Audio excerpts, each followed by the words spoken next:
Hello, my name is Kevin and this is the Love Decanter channel. Today I'm going to talk about mid-20th century tall ale glasses. So everybody knows about the dwarf ale glasses, which are quite small. These tall ones are actually bigger but not massive. Yeah, and they usually came with jugs and they would be called lager sets. But I'm just going to show you, I have a mix of glasses, not many, but I'll show you some of those, and they're by various makers as well. So yeah, it'd be quite interesting. And I'm in the shed because I keep most of my glass in this shed, by the way. So the first glass I'm going to show you is this Stuart Crystal. The pattern's called Woodchester, designed by Ludwig Knai in the 1930s. Yeah, I didn't even check if it was marked, and yes it is, look. Can you see there very clearly? It says Stuart, England. This might be post-war because they made these for quite a long time. Yep, as you can see, lead crystal, very nice. And yeah, you can see, yeah, you wouldn't get half a pint in there, but yeah, a decent amount of lager, because some of them call them lager glasses as well, because lager was, puts in inverted quotes, modern back then in the UK, so and trendy. So anyway, so that's the first glass I'm going to show you. So the first one I'm going to show you, this is a Stuart Crystal late 30s catalogue. At the top it's titled Beer or Cider Mugs, Fruit, Drink and Ale Sets. This is an ale set, so the ones with the tall glasses and the jugs, these are ale sets, because there is actually earlier ones in here which is just showing you that this service and this bit of the service is called an ale set. But I'm showing you this page because it's got lots on it. And yeah, this is called Woodchester Spot. Can you see here? It's got dots in between the leaves, and so that means it's pre-war. If it doesn't have the spots, it's post-war. And I do know later the shape of the glass has changed. So yeah, so that kind of places mine post-war, but the sort of like basic design is pre-war design. So this is the second glass I'm going to show you. This one is Stuart Crystal as well. It's an enamelled one. This is the enamel here is painted on as a ground glass in a paste, and it's fired into the glass, so it's actually vitrified. Nice little trees the man's riding into. It's supposed to be fox hunting. Is it marked? No, I didn't check that first, but no, it's not. But this is him because they all come off the same stencil. So yeah, the man is they use some sort of stencil to mark the outline, and then ladies in the factories would colour them in afterwards.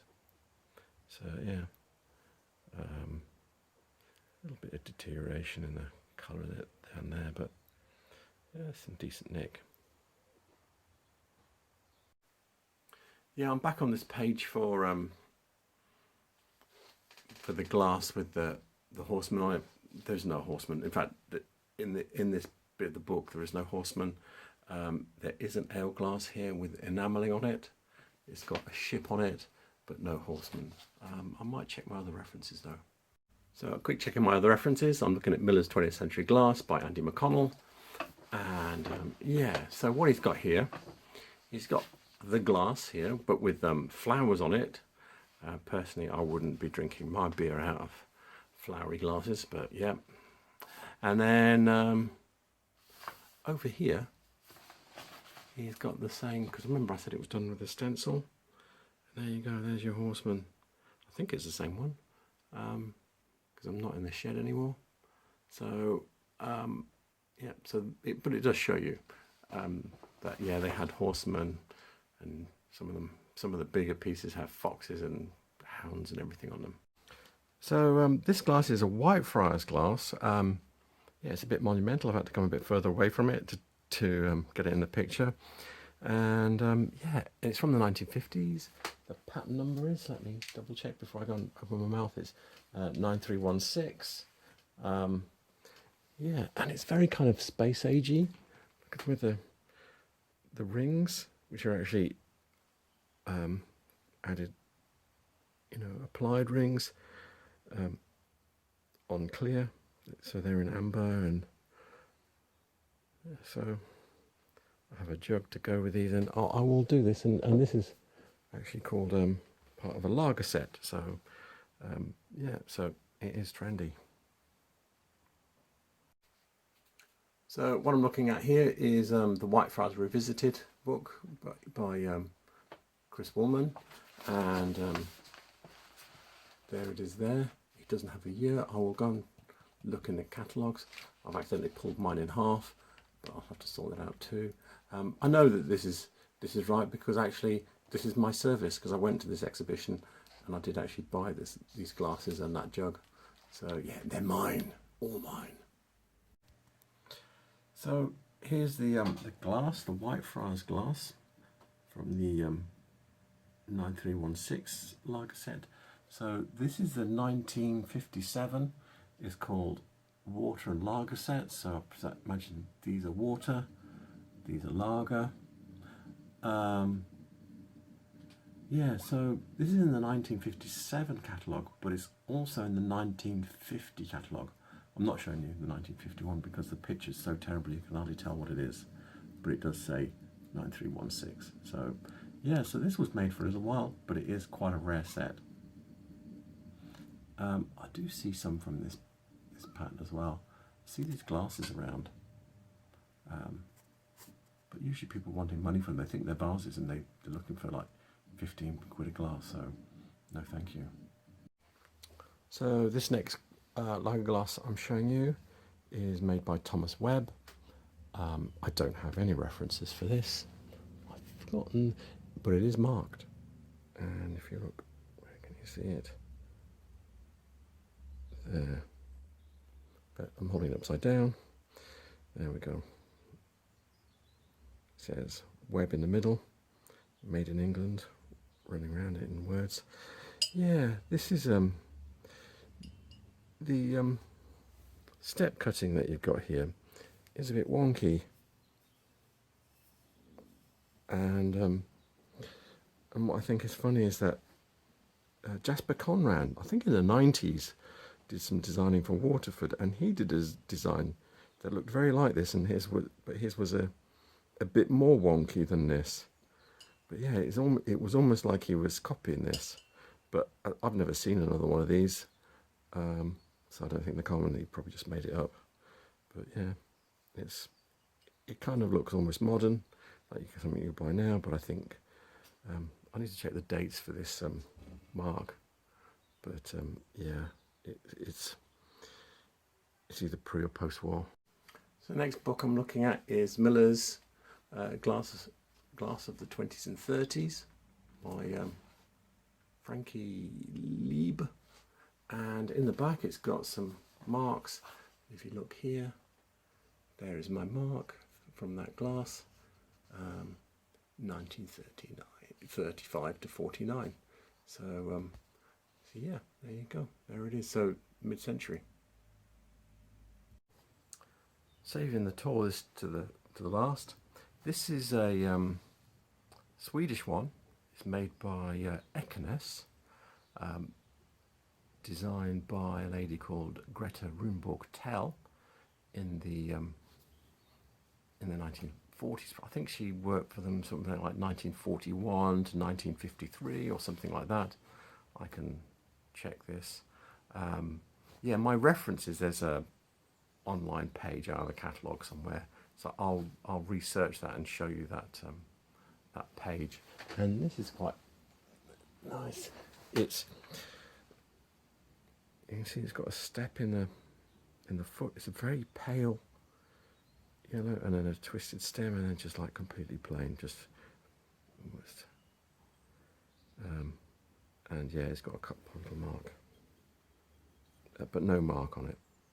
And yeah, she made other glasses. I will do a video on this glass. I have a couple of jugs, and I have other glasses that go with this. Pattern all in different colours, so I can show you how this was. The thing you need to be aware of is that Orpheus was doing something very similar as well, and yeah, so yeah, but it's very nice. So I wasn't able to find the the online catalogue page. I did find this rather nice person here telling you, though, Eckles Brooks, AB, designed by Greta Roombotel. That's her dates, and then she worked there from, if it will focus, go on, I'll take my finger away, there you go, 1942 to 1952, and there you are. So, yeah, these glasses are not exactly the same as mine, but the jug they come from with is this jug here. And I have this glass in brown, and I have a couple of yellow ones, and I have some other interesting bits and pieces from this pattern, from this service. So I will do a specific video on Eckles and show you all of those. So you can consider this a bonus glass for this service, because I only have this one that's like this. Yeah, so this is a late Victorian ale glass of the tall kind. So when I did the dwarf ale glasses, I didn't include this because this is in the shed and they were all in the house and they're all early. I think I called it Georgian anyway. So, but yeah, so this is the kind of thing. A lot of these are pressed. This one's got cut circles on it. Yeah, so people think of these as pub glasses. This might probably, if it is from a pub, it's from a very smart one, hotel or something like that. It's not one for being bashed around, and it is. Yeah, lead crystal. So yeah, nicely cut. So yeah, so this is a Victorian one. I will try and dig out a reference for this and show you. So the book I'm showing you for the last glass is The Hallmarks of Antique Glass by R. Wilkinson. Yeah, for English glass, nobody wants to really show you the crap stuff. Well, let's not say crap. The usual stuff, the stuff that is in common use, okay? And this is a fairly decent book for it. But yeah, you mean other countries, they have like the Irish glass. Yeah, they show you all the little twiddly bits and pieces. I just bought a book on American glass and it shows you every little twiddly piece of glass. It's fantastic. But English stuff, no, you have to crawl around. Anyway, so if you look here, this is very like the glass I had.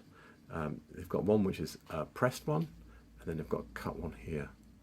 I think it's got one row less of cut circles on it than mine. Can you see? Yeah, I think mine has 4 rows. Anyway, up here it tells you onto the tall thumbprint cut ales of the 1880s, and then it goes on to so it says from the 1880s, and then you get these molded ones like this as well, and he's saying that these ones are from 1880 to 1900, molded thumbprint there. So you do see those around. I see those, and I might even show them in one of my videos when I was at an antique centre. So yeah, you do see those around, and that really tells you they're over 100 years old, over 120 years old. So yeah, and it's just the stuff that's in everyday use. Why the hell doesn't someone have a book and just show you all this rubbish stuff? Well, everyday use stuff. Hello, I hope you enjoyed that. So yeah, sorry about this rant about glass in common use and that there's not very good references, particularly for the 19th century stuff. Is, you know, all that Victorian and Regency and the sort of like stuff that people are using every day.